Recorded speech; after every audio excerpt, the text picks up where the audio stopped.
চলমান তীব্র তাপপ্রবাহের কারণে যখন জনজীবন প্রায় অতিষ্ঠ হয়ে উঠেছে, তখন গাজীপুর জেলার কালীগঞ্জ উপজেলার ওলামায়ে কেরামের সর্ববৃহৎ সংগঠন জাতীয় ওলামা মাশায়েখ আইম্মা পরিষদ কালীগঞ্জ উপজেলা শাখার উদ্যোগে এই তীব্র তাপদাহ এবং গরমের মধ্যে জনসাধারণ এবং সকলের জন্য ফ্রি শরবত এবং স্যালাইন বিতরণ কর্মসূচি পালন করেছেন।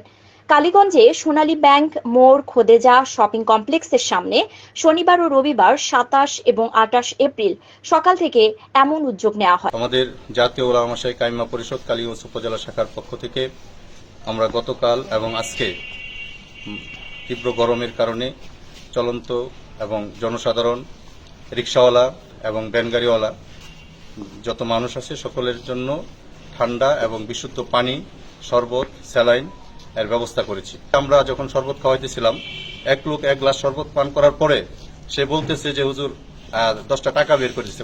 তখন বললাম যে এটা তো আমরা ফ্রি খাওয়াইতেছি। তখন সে বলতেছে যে 10 টাকা দিয়ে খাইতে হবে, দিকে শরবত খাইতে পারি না। তখন সে 3 গ্লাস শরবত খাইছে। একটা রিকশাওয়ালা সেই প্রচন্ড গরমে এই রৌদ্রের মধ্যে সে যখন আসে 20 টাকা দিয়ে একটা বোতল কিনে তার পক্ষে পানি পান করা সম্ভব হয় না।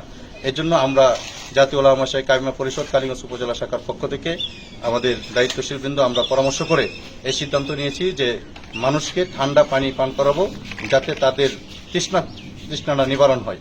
এই জন্য আমরা এই উদ্যোগ নিয়েছি আলহামদুলিল্লাহ। এবং গত 2 দিন আমরা ব্যাপক সাড়া পেয়েছি এবং মানুষ এত খুশি হয়েছে যেটা আমরা ভাষায় প্রকাশ করতে পারবো না আলহামদুলিল্লাহ।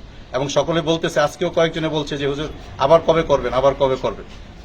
এজন্য আমরা চেষ্টা করতেছি মানুষ যাতে খুশি হয়, সদকা জারিয়ার সব হয়।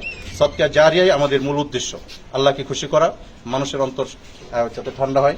আর আমাদের দুজাহানের সর্দার সৈয়দুল মুরসালিন খাতামুন নবীন মুহাম্মদুর রাসূলুল্লাহ সাল্লাল্লাহু আলাইহি সাল্লামের নবুয়তের 23 বছরের জিন্দেগিতে যেই কাজটা সবচেয়ে বেশি নবীজি করেছেন সেটা হলো মানব সেবা। আর মানুষের উপকার করাটাই হলো একটা বড় ইবাদত। আর এই রাসূল করিম সাল্লাল্লাহু আলাইহি ওয়াসাল্লামের আদর্শ, রাসূলের সেই সুন্নাত বাস্তবায়ন করার জন্যই আমরা জাতীয় ওলামা মাশায়েখ আইম্মা পরিষদ কালীগঞ্জ উপজেলা শাখার পক্ষ থেকে ওলামায়ে কেরামের নেতৃত্বে এবং আমাদের ইসলামী আন্দোলন বাংলাদেশের স্বেচ্ছাসেবকদের সহযোগিতায় নিয়ে আমরা এই কাজ ইনশাআল্লাহ হাতে নিয়েছি এবং আলহামদুলিল্লাহ আমরা ব্যাপক সাড়া পেয়েছি।